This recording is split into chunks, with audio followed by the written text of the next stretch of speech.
Magandang gabi sa inyo. 9:38 na ho ang ating tumpak na oras. Welcome po sa programang Dr. Love Radio Show hanggang mamayang alas 11 ng gabi. Dito po sa 92.3 Radio 5 True FM. Ito si Brother June Banaag. Welcome po sa ating programa. Tayo po ay napapakinggan sa 92.3 Radio 5 True FM sa buong Mega Manila. At sabay na napapanood at napapakinggan sa Facebook pages ng 92.3 True FM at Facebook page ng Dr. Love. Ayun, pakishare din po ang live stream ng ating episodes at para naman sa mga nais maging bahagi ng ating programa at magbahagi ng kanilang mga kwento o problema, maaari po kayo magpadala ng mensahe sa ating email. Ang ating email address ay drloveradio5@gmail.com o sa aming Dr. Love Facebook Messenger po pwede yun ninyong ipadala. At syempre, pwede ko kayong tumawag sa 863-15788 at 863-16674. Ngayon po ay gabi ng Huwebes. Ang bilis, 23 ng buwan ng Mayo, birthday ng aking sinundan na sister, si Trinidad Banaag Oiko ng Orange County. Orange County. Yan, sa Los Angeles. Birthday rin ni Jen. Ngayon ang birthday ni Jen Jen. Happy birthday yung ating producer. Kaya pala wala siya ngayon. Nag-birthday leave, kaya hindi namin maramdaman. Happy birthday, happy birthday, happy birthday, Jen Jen. Ganun lang yun. Okay. Walang masyadong cheche-bureche at 9:40. Pagbabalik natin, ihatid natin sa inyo ang mabuting balita ng Panginoon.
Pagkain pang-spiritual, mga salita ng Diyos na nag-iiwan ng pag-asa, kapanatagan at kapayapaan.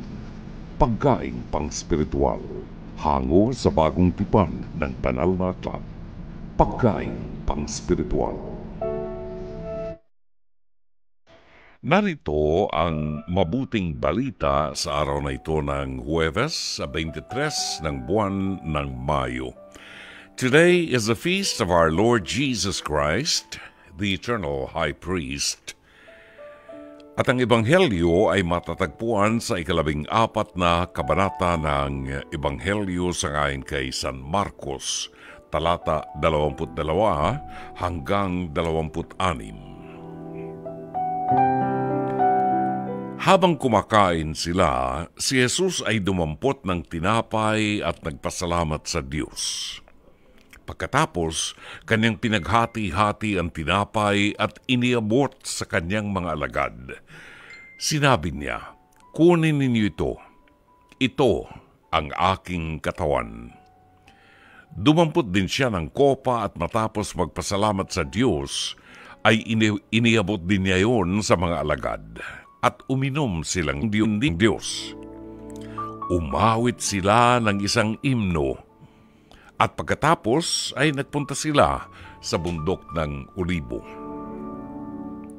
Kapatid, ang Ebanghelyo sa araw na ito ay tumatalakay sa pagdiriwang ng unang-unang sakramento ng Eucharistia. At dito, niliwanag ni Jesus na ang kanyang katawan ay ipagkakaloob niya sa atin. Ang kanyang dugo ay ibubuhos para sa higit na nakararami upang tumanggap ng kaligtasan at buhay na walang hanggan. Nawa ay makita natin ang tunay na kahulugan ng sakramento ng Eucharistia na hindi lamang tinapay ang ating kinakain. Nakakasama natin sa ating katawan ang tunay na katawan at dugo ni Kristo. Mga kapatid, ang mabuting balita ng Panginoon. Pagkain pang-espiritual, mga salita ng Diyos na nag-iiwan ng pag-asa, kapanatagan at kapayapaan. Pagkain pang-espiritual, hango sa bagong tipan ng banal na aklat. Pagkain pang-espiritual.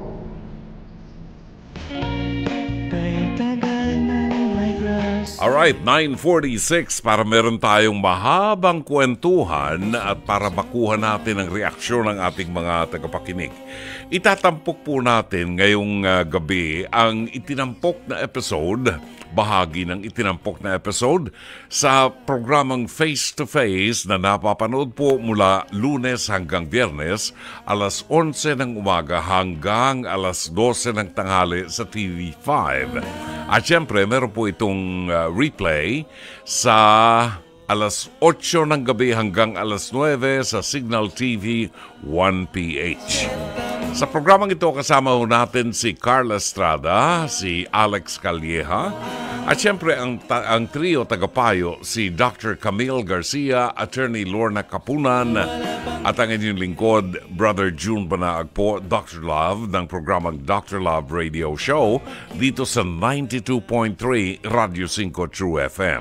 Sakaling meron po kayong komento sa mapapanood ho ninyo, meron kayong advice, maaari po ninyong ipadala ang inyong mga komento o mensahe sa comment section ng ating Facebook live stream ng 92.3 True FM o sa FB Messenger ng Dr. Love, or pwede ho kayong tumawag sa ating hotlines 863-15788 at 863-16674.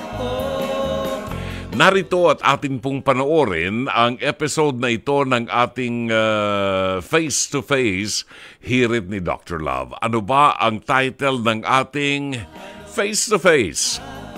Ang title po ng ating episode ngayong gabi, Onsihan sa Pustahan. Nagkaka-onsihan pala kahit sa pustahan. Alamin ho natin ang detalye ng episode na ito sa Pes to Pes hirit ni Dr. Love. Chris, bakit puro tila bagamura ang lumalabas sa bibig mo? Gaano ka kagalit? Ikwento mo sa amin. Pati yung time na yun, ma'am, yung pusta na yung sinano, nung tawag doon. Okay, teka, hinga ka muna, hinga. 1, 2, 3. Inhale, exhale. So, Chris, magkano ang naging pustahan nyo? 5K po.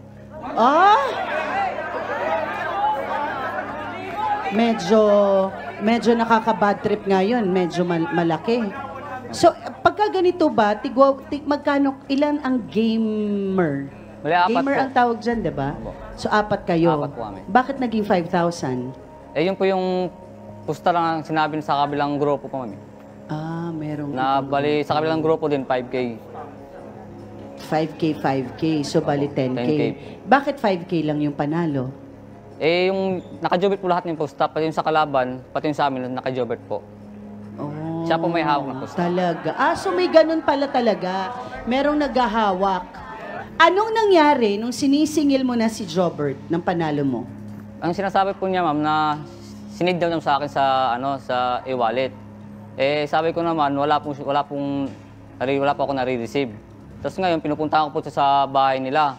Hindi ko po siya nakikita. Hindi pa ba kayo nagkikita simula nun? Hindi po. So parang ngayon pa lang kayo Opo. magkikita. Hindi kayo nagkakausap sa Hindi telepono? Bago tayo magpatuloy, tatawagin na natin, no, para talagang malaman natin ang totoong nangyari. Siya ang itinuturong hindi nagbigay ng premyong na panalunan ni Chris. Jobert, pasok!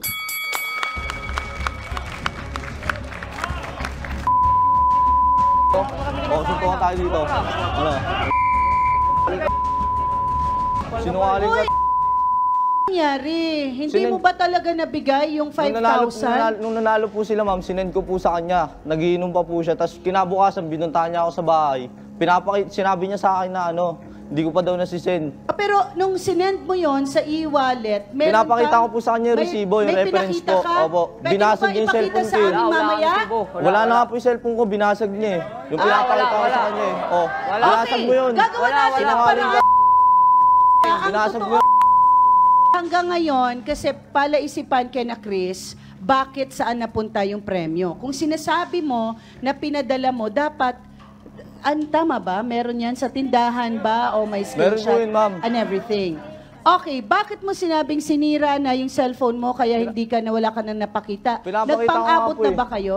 Pinapakita ko po sa kanya yung reference nga po. Tapos binasag niya yung cellphone ko. Siguro natatakot siya sa mga kasama niya. Kasi ginanong mo sa mukha ko eh. Sinungaling ka, ginanong ko sa mukha mo. Pinakita ko lang sa'yo. Hindi ko siya Pinakita binasag ko lang talaga. sa'yo. Ginanong mo sa mukha ko eh. Ginanong ko sa mukha mo. Oo, ginanong mo talaga sa mukha ko. Oo, ngayon kung gano'n ko sa mukha mo. Ginanong mo sa mukha. Okay. Sinungaling ka eh. Sinungaling ka eh. Pero may nakuha ka ba kahit magkano, Wala, Chris? wala po, wala. Wala ka nang talaga. nakuha kasi inubos mo sa Carla, pakinom sandali. mo. Wala. Jobert, sandali lang. Kahit binasag yung phone mo, yung SIM mo, hugutin mo sa iba, ilipat mo. Hindi nga po eh. Sa e-wallet, may transaction Ayun eh. yun, di ba? Yung problema po kasi noon, yung Gcash account, hindi naman po sa akin lang nag-login yung tropa ko para masin namin sa kanila yung Gcash na pera. Oo. Okay, so yung tropa mo, hindi ba siya nagbigay sa iyo ng... Ayun na nga po, yung na-compute na namin yun. 5,000 lang po talaga hawak ko yung kasi nila, sila may hawak noon. Kasi hindi naman nila kami pwedeng kuhain yung pera nila. Okay, pero Di pa Jobert, kami nananalo mahirap eh. talaga yan paniwalaan dahil nga ebidensya ang kailangan natin. Chris, wala ka bang na-receive? Wala po. Wala, sinungaling ka. Wala Baka talaga na-scatter na-receive. mo na. Wala ako Baka na-receive. na-scatter mo na. Wala. Dalaman, Wala. Mama Carla, sa kanya naman, makikita rin kung may pumasok. Kaya nga. Oo. Wala. May prueba yan, dahil di mabubura yun eh. Kasi medyo malaki na yung pera. Kayo ba ay magkaibigan? Matagal ko na pong teammate yan. Okay lang kita dinaya. Binibigay ko nga sa'yo Ano pag nananalo tayo. nagkaroon kami ng email Teammate niyan. ng Sinungaling ano? ka eh. Email Eh, po, online nag-email game. kami, Okay. nagkakampi kami yan eh. Kasi kaya nandito si Chris para magreklamo dahil hindi ka na daw niya nakikita Di sa mo ako bahay. nakikita. Dumadaan niya ako din, hinamon mo ako suntukan eh. O, dito tayo magsuntukan. Tara. Hindi naman eh. Pagka nagyaya doon, sinusumusugod din sa akin mga angkad Kasi niya ikaw ang sinusugod Kaya ka ko. nagtatapang doon, dito tayo. O tara. Dito tayo. Ikaw ang sinusugod ko. Pakingid. Yung pagkakayakap naman ni Tweety. Wala na siyang pakialam kahit masuntok siya sa batok eh. Mayakap lang niya si Chris. Okay, ayusin natin to, guys. Kasi hindi namin kayo matutulungan kung walang magsasabi ng totoo at habang buhay kayo magkakaroon ng mitsa. 'Di ba? Habang buhay kayo magiging magkaaway. Kaya pag-isipan yung mabuti para masabi nyo dito talaga yung katotohanan. Narito naman ang kakampi ni Chris sa mobile game na nanalo rin sa pustahan. Boy, pasok!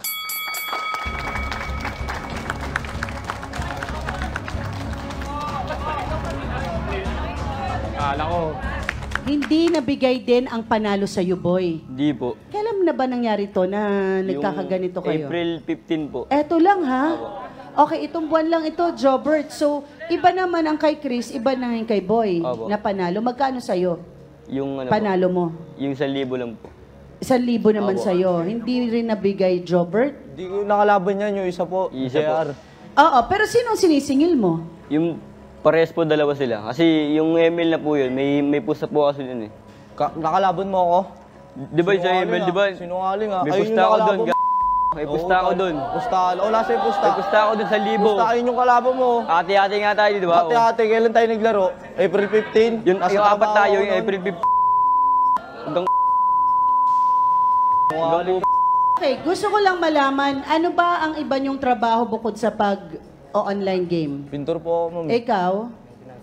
Maintenance ng Ano lang po, janitor. janitor. Anong lang? Janitor ka. Kung walang janitor, ang dugyot ng mga kasama ko dito. Oh. Wala, ang dumi-dumi nito, I'm sure. Okay, ikaw? Nagmamasilya po. Okay, hindi, kaya ako tinatanong, kasi meron naman pala kayong ginagawa sa buhay. Dahil yung, hindi kasi natin pwedeng i-bash yung online game dahil nandiyan dyan yan eh. Kalat na kalat, ang daming naglalaro, pero kung ganito na nagkakaonsehan, baka kailangan nyo na magpalit ng game. Sa tingin ko, kailangan nyo na lang mag-Candy Crush. 'Di ba? Kasi imbis na nag-enjoy na lang kayo, ngayon nagkagulo pa kayo kasi ginawa nyong sugal, tinaya-tayaan nyo. Okay. Eto naman, siya ang kinakapatid ni Jobert na galit naman kay Chris. JR, pasok!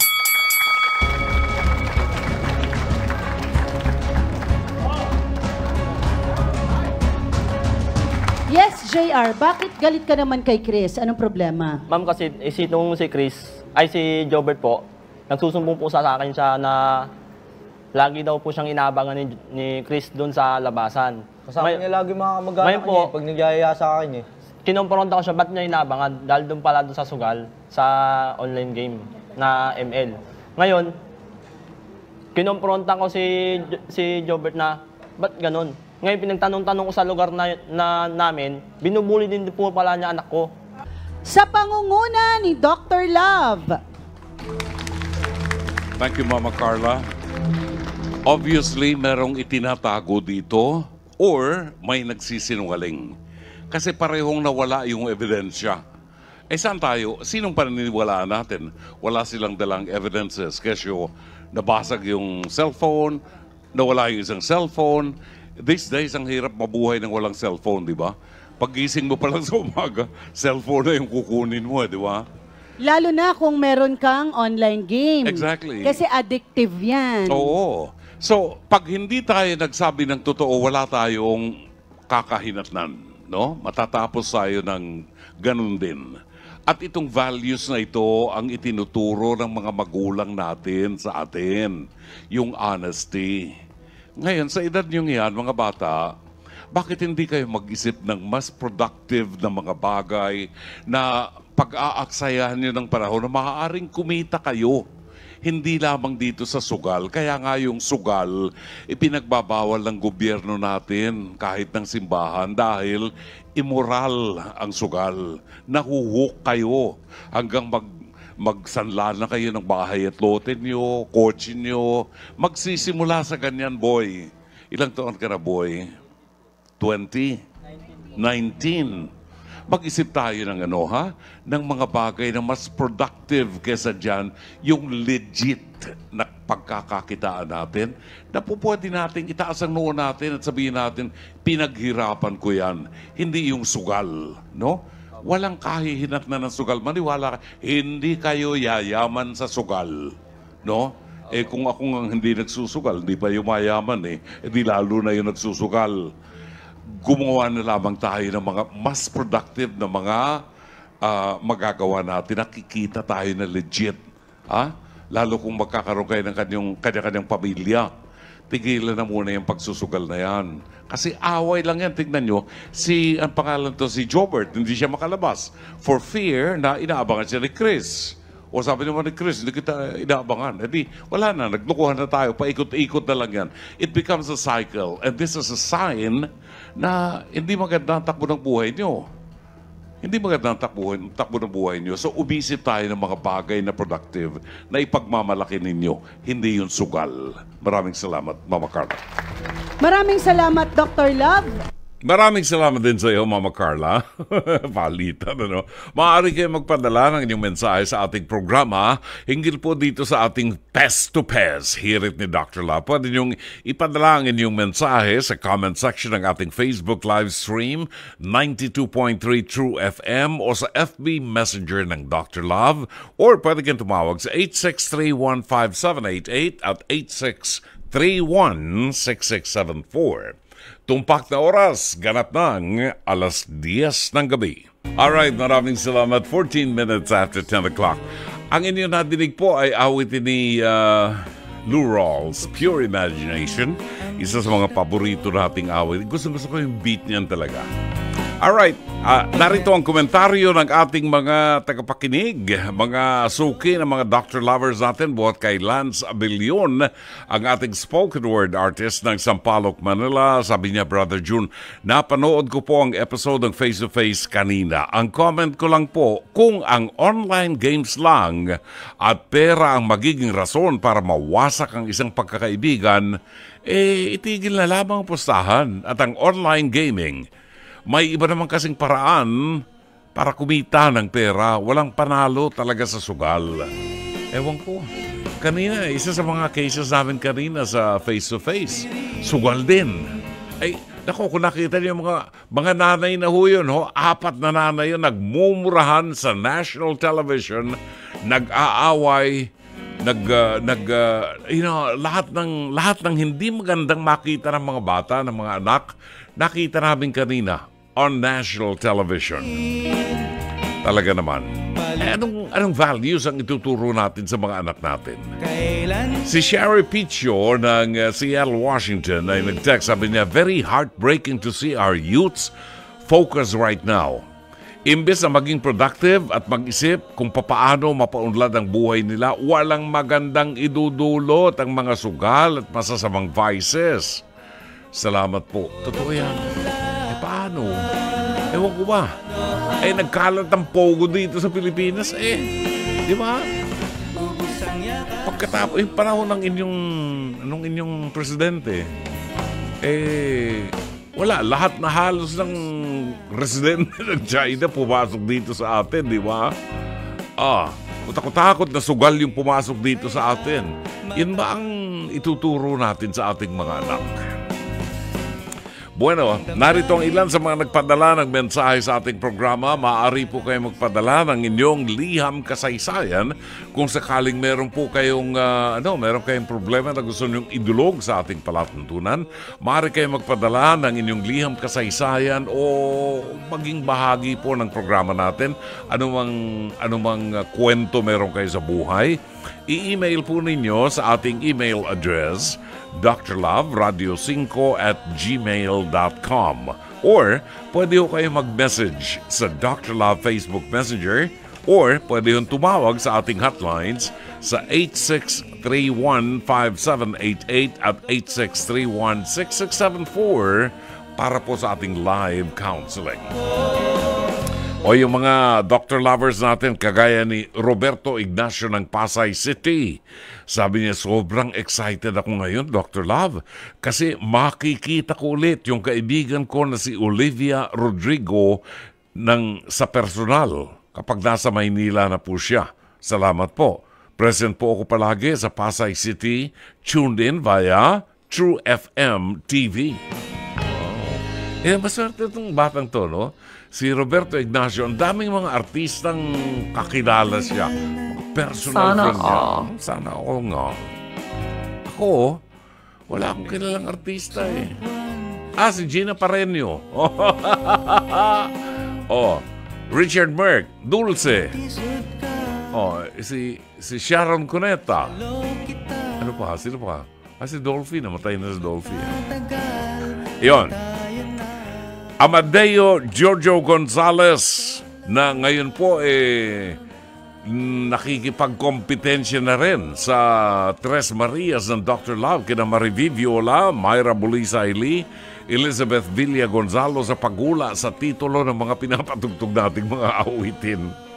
Buwabati yun ng magandang gabi si Amadeo Giorgio Gonzalez sa Metro Davao and Los Angeles, USA. Magandang gabi sa iyo, Giorgio. And regards to your mom, si Mommy Lorlene. Lina Ho ng Plaridel, Bulacan. Brother John, watching your program, Dr. Love Radio Show from Plaridel, Bulacan. Elvira Cabajo, good evening po sa inyo, Brother John.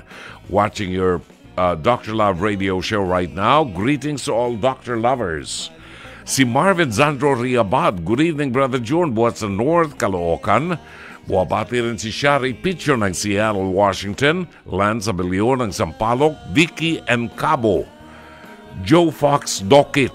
Hello, Dr. Love. Anong FM radio station ka mapapakinggan dito sa Bukidnon, Mindanao? Sang-ayon po sa ating mga researchers at sa ating producer, tayo po ay mapapakinggan sa Cagayan de Oro, CDO, Cagayan de Oro, sa 101.5 FM. Yan. 101.5 True FM. Diyan po sa Cagayan de Oro. Medyo mahina ako sa sa geography. Buot naman kay Lynn ng Brussels, Belgium. Good evening po. Always watching from Brussels, Belgium. Buot kay Lynn. Si Meli Matabang Peñaranda ng Tuktukan, Taguig City ay hindi pa ho natutulog ngayon at buwabati ng magandang gabi at nagpapacheck ng attendance. Neneng Dula, magandang gabi sa iyo. Leo Havares ng Puerto Princesa City sa Palawan. Kababayan ko yan. Puerto Princesa City sa Palawan. Diyan tayo lumaki. Diyan tayo nag-aral ng elementary. Actually, grade 1 and 2 yata. Diyan ako nag-aral sa Puerto Princesa Pilot Elementary School. Leo Havares, kumusta sa mga barkada natin dyan, ha? Ronald Araw ng Albay, Bicol Albay sa Legazpi. Buwabati na magandang gabi. Angelita Banatao ng Pateros, Raquel Kitoriano, Evelyn Fortunado. Buwabati ng magandang gabi sa buong staff, buhat sa Rial, Quezon, at Maria Rosario sa Avedra, Chato, Sakluti ng Novaliches, Quezon City. Batiin din ho natin ang magandang gabi at happy listening ang ating kumare na si Kumaring Zeni Dayang Hirang. Ang kaibigan natin si Kumaring Zeni Raimundo ng Serendra sa Bonifacio Global City. Si Ate May Dimzon na mag-launch ng kanyang unang aklat na isinulat, and Engineer Mercy Santos, magandang gabi at maraming salamat sa inyo. 22 minutes after 10, abangan po natin ang liham kasaysayan na ating itatampok alas 10:30 sa programang ito ng Dr. Love Radio Show. Magandang gabi. Ito po si Brother June Banaag. Alas 10:24 ang tumpak na oras sa palatuntunang Dr. Love Radio Show. Magandang gabi. Ito po si Brother June Banaag na bumabati sa ating kaibigan na si Edna Calleja ng Multidestination. Isinasaayos na ni Edna Calleja yung ating October pilgrimage sa Europa. Ito po ay Marian Pilgrimage. At sa bandang dulo ng pilgrimage natin ay tayo po ay magtutungo sa Shrine of Padre Pio para makita nyo yung mga labi ni Padre Pio na hindi po naagnas. Isa sa mga pupuntahan din natin sa Nevers. Ang Nevers ay bahagi ng France kung saan ang lone visionary ng Our Lady of Lourdes. Ito po yung pinagpakitaan ng mahalabirin ng Lourdes, no? Ang kanyang pangalan ay si Bernadette Soubirous. Sor Bernadette Soubirous. Siya po ay pumasok bilang isang mongha sa isang monasteryo At ito po ay nandun sa Never. Doon na po namatay itong si Bernadette Subiru. Now, para sa kaalaman ng lahat, ito pong si Bernadette Subiru ay namatay sa tuberculosis of the bone. No? Napakasakit yan. Tuberculosis of the bone. At ang kanyang mga labi ay hindi po naagnas. Ilang beses hinuka yun sa lupa. Hindi po naagnas ang kanyang mga labi. At maniniwala ba kayo, ilang daang taon na po ang nakakaraan, si Bernadette Subiru at ang kanyang mga labi ay malambot pa ho. Pati yung kanyang mga laman loob, malambot pa, hindi tumigas, hindi naagnas. Yan. Yan po ay matatagpuan natin sa Never. Siyempre, pag tayo po ay nagpunta sa Never, hindi maaaring hindi natin puntahan ang Masabiel, the Grotto of Our Lady of Lourdes. Yan. Makita, napakagandang lugar, nakakakilabot. At sa gabi, normally tayo po'y dumadalo sa isang mahabang prosesyon at dito inaawit natin ang Salve Regina. Salve Regina. Yun. Diba? Kaya, meron ding plano na tayo ay magbalik sa India para dalawin po natin ang libingan ni Mother Teresa of Calcutta. Yan. Sa India. Isa yan sa mga pinupuntahan natin dyan sa India. Yun nga lamang, hindi na ho tayo bibili ng juice ng sugar cane. Tubo juice. Actually, yung sugar cane ay kanilang pinipiga para lumabas talaga yung juice ng sugar cane. Pero ang hindi ko lang gusto yung kamay nung nagbebenta nakalubog dun sa sa juice na binli ko, kaya hindi ko rin nainom. Ayan. Siguro tiyempohan natin, Edna, medyo may lamig ng konti, sa India, pagpunta natin ng Calcutta, sa Delhi, ano pa ba yung mga pinupuntahan namin dyan? Taj Mahal. Ay, naku, napakaganda. Abangan niyo po at isinasaayos lang ni Edna Calleja ang itinerary natin.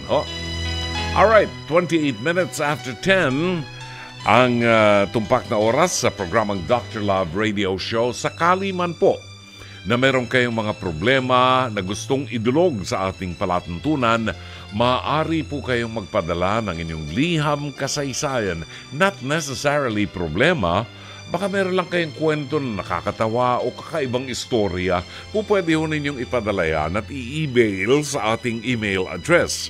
Ang ating email address ay drloveradio5@gmail.com or pwede ho kayong mag-message sa ating Dr. Love Facebook Messenger o maaari kayong tumawag sa ating hotline sa 86315788 at 86316674. Pagbabalik natin ang liham kasaysayan na padala sa ating palatuntunan ni Carla. Hindi po Estrada. Si Carla ng Pasay City sa ating pagbabalik. Oras, 10:30. Maraming salamat. 31 minutes after 10. Kayo po ay nakikinig sa palatuntunang Dr. Love Radio Show. And we are very proud to tell you that napakarami at napakataas po ng rating ng programang ito sa gabi, no?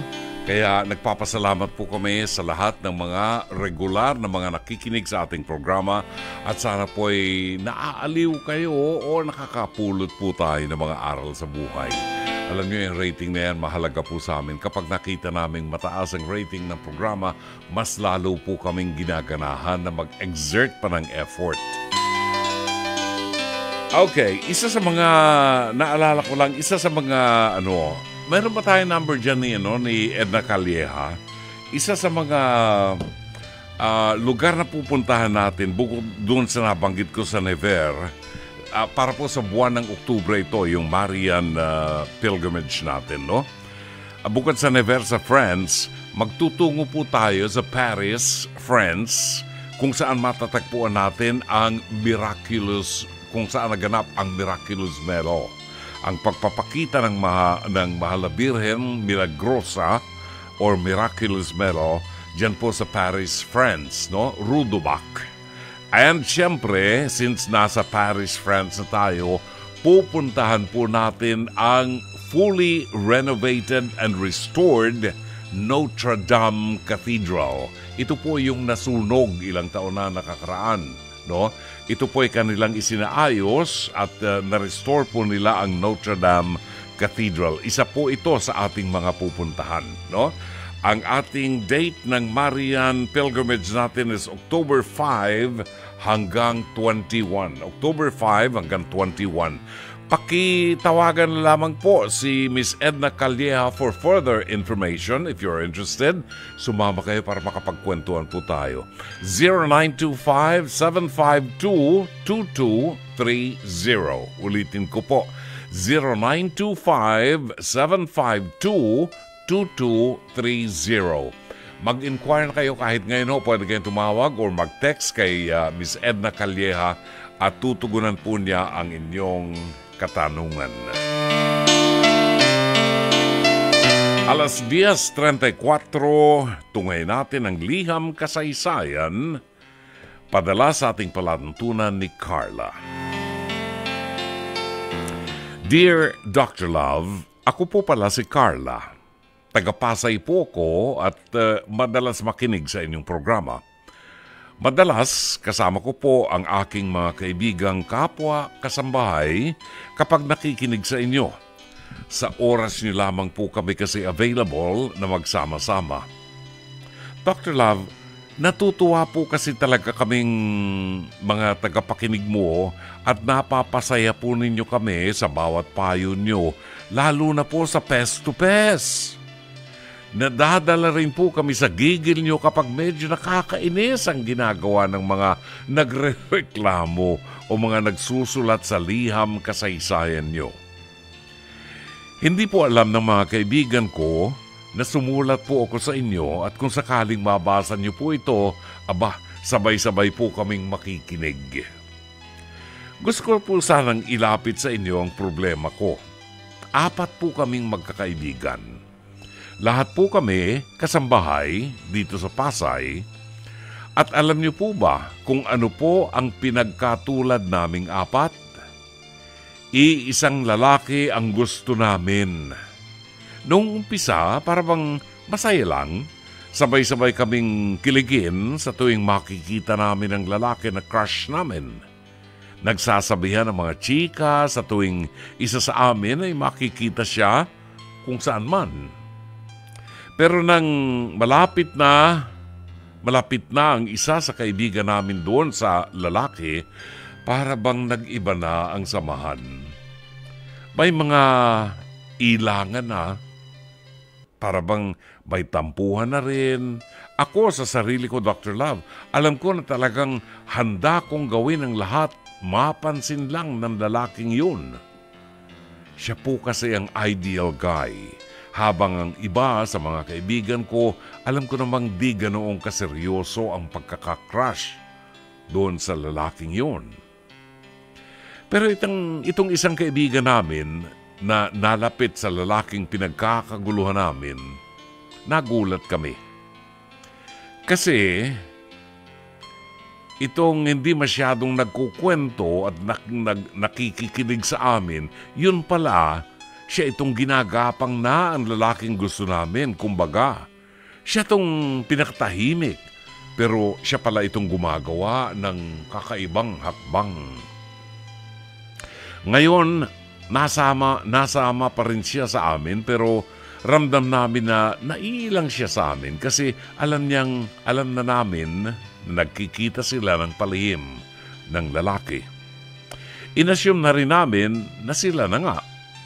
Pero nakapagtataka, Dr. Love, nito lamang nakaraang gabi, inad ako sa FB ng lalaki.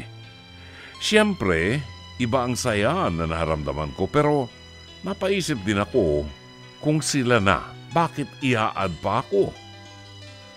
At nalaman ko na ang isa pa naming kaibigan, ina-add at sinachat niya rin. Ipinabasa sa akin ng kaibigan ko to at ramdam ko ang panghaharot niya. Ngayon, Dr. Love, pakiramdam ko may masama siyang balak sa grupo namin, Dr. Love. Tingin ko'y balak niya lang kaming laruin. Kaming lahat.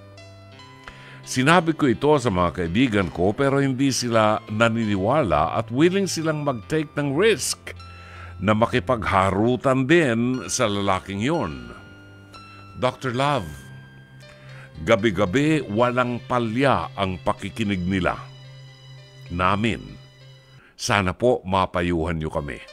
Tulungan niyo po ako na sabihin sa kanila na mas mainam na pagyamanin na lamang namin ang pagkakaibigan namin kaysa magpaloko ng sabay-sabay sa lalaking yun. Gumagalang, Carla.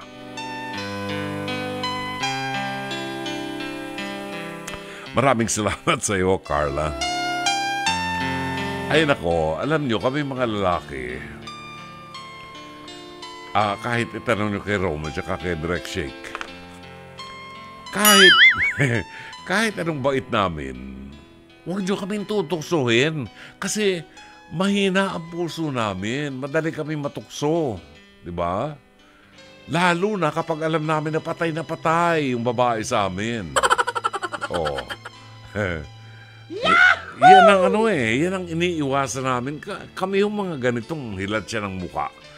Iniiwasan ho namin yung mga ganyan na kami ma-involve sa mga babaeng talagang patay na patay sa amin.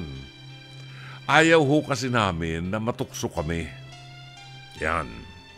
Pero kapag sabi kami, may kasabihan tayo, paano kung palay na lumalapit sa manok? Diba? Hindi ba tutukain ng manok yan? Yeah, baby! Talaga ito si Rom. Kilig na kilig. Kilig na kilig si Rom. Okay.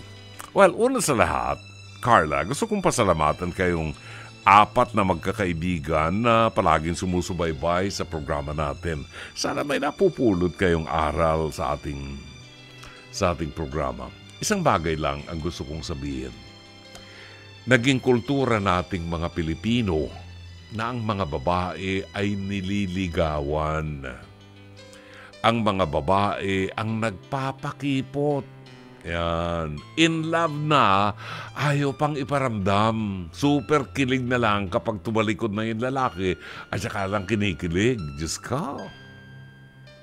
Di ba? Dito sa atin sa Pilipinas, kultura natin yan. Kultura na pinapahalagahan, pinaghihirapan ng mga babae at talagang nung mga unang panahon nga, tanda ko, inabutan ko pa yung aking bayaw, yung lumigaw sa aking kapatid na babae. Aba, tuwing umaga, umiigib ng tubig.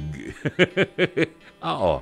Sa gabi, papanig ng ligaw. Sa umaga, iigib ng tubig, magsisibak ng kahoy, panggatong ng nanay ko. Ganyan. Nagpapakahirap talaga nung araw, mga lalaki. Pero ito ang sasabihin ko sa inyo. Kapag naramdaman ng mga lalaki na ang babae, of course, patay na patay sa amin, minsan o kadalasan, ay sinasamantala namin ang pagkakataon, lalo kung mga magaganda namang babae katulad yung 4, di ba?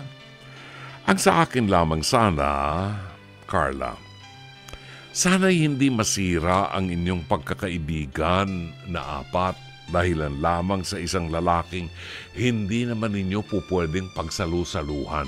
Ano yan? Lechon ba yan? Napakaswerte naman yung lalaking to. Baka naman kasi Carla, nakafocus lamang ang inyong mata dito sa lalaking crush ninyo. Akala nyo ito na ang pinakagwapong lalaki sa balat ng lupa. Hindi pa ninyo nakikita ang aking producer na si Mike Santillan.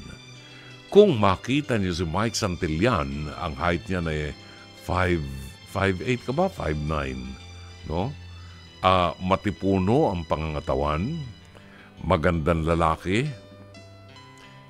Kumbaga sa baboy, bulog. Bulog, magandang lalaki, magandang lahi. Yun ang sinasabi ko.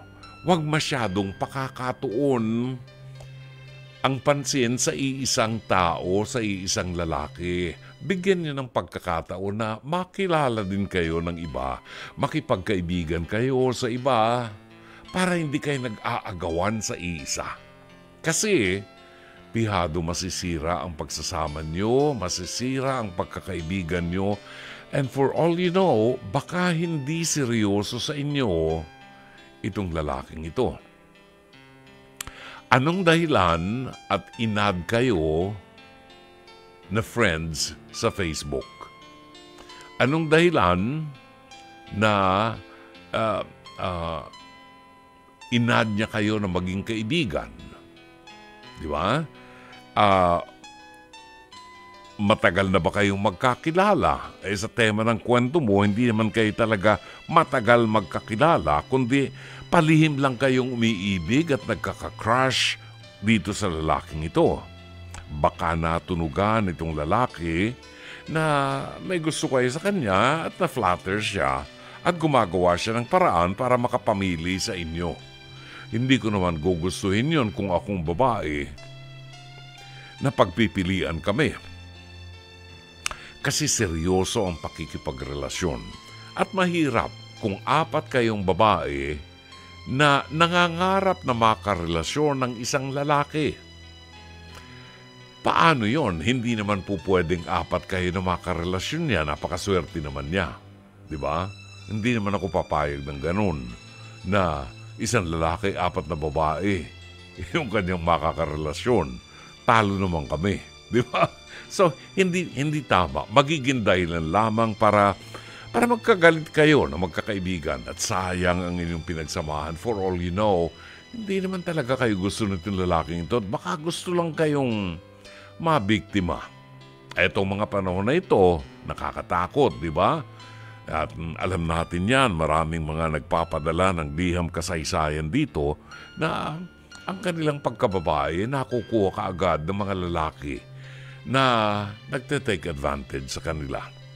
Ang sakin sa inyo na magkakaibigan, nako, wag na sa lalaking yan. Buksan nyo ang pagkakataon sa ibang mga lalaki, makipagkaibigan kayo sa ibang mga organisasyon, sa simbahan. Kung gusto nyo ng lalaking madasalin, katulad ni Brother June, mag-join kayo sa mga organization sa simbahan. Pwede kayong lector, pwedeng commentator, pwedeng mga sumasalubong sa mga parishioners, greeters, di ba? Pwede kayo sa choir. Then, maaari kayong makamit ng ibang tao. Hindi sa ibinebenta nyo ang sarili nyo, kundi binibigyan nyo ng pagkakataon ng inyong sarili na makakilala ng ibang tao. Doon sa pagkakataong yun, makapamimili kayo. Tandaan nyo, mga anak, hindi kayo ang dapat pagpilian ng mga lalaki. Kayong mga babae ang dapat na namimili sapagkat kayo ang aming sinisinta. Kayo ang aming sinusuyo. Sana'y makita rin ninyo si Mike Santillan, ang aming producer dito, para mabago ang takbo ng isip nyo at malaman nyong meron palang mas magandang lalaki pa kesa dyan. Mike Santillan, wala pa pong nobya ngayon at nakasubsob ang kanyang pananaw, ang kanyang atensyon sa kanyang career. Sumusweldo na ng 350,000 pesos Sana all. Yun. Ano pang gagawin nyo? Napakabuting anak, di ba? Pasyalan nyo lang. Mike Santillan dito sa 92.3 Radyo 5 True FM. Pagdalaw nyo, magdala na kayo ng balot. Sana'y natulungan kayo ng palatuntunan ito. As always, Dr. Love. Did you happen to see the most beautiful girl in the world? Mga ano yan, napatanyag yan, mga 80s, 70s, 80s yan. Well, anyway, ang bilis mo ng oras natin. Ako na may talagang Walang masabi. Parang kulang na kulang yung 1.5 hours natin. Sana po ay naging makabuluhan ng 1.5 oras ang ating pagsasama at naging makulay, nakapag-iwan kami ng konting alaala sa inyo. At muli po kaming magbabalik bukas ng gabi, araw ng Biyernes, the same time, 9:30 to 11 p.m. Sa ngalan po ng General Manager ng Nation Broadcasting Corporation, Mr. Raul de la Cruz, ang ating Production Manager, Alvin Maanyo, ang ating Operations Manager, Miss Cherry Baile. Ang mga producers natin, Jen Ganda Morales, na ngayon ay nagdiriwang ng kanyang kaarawan. Happy birthday to you, Jen. At si Mike Santillan, si Director Sheikh Mamaril, ang ating technician Rome Ortigas at ang ating PA at avid operator Mike Bulayog. Ito po naman si Brother June Banag, OP, pansamantalang magpapaalam. Hanggang bukas muli, magandang gabi. Maraming salamat. Shalom Aleichem.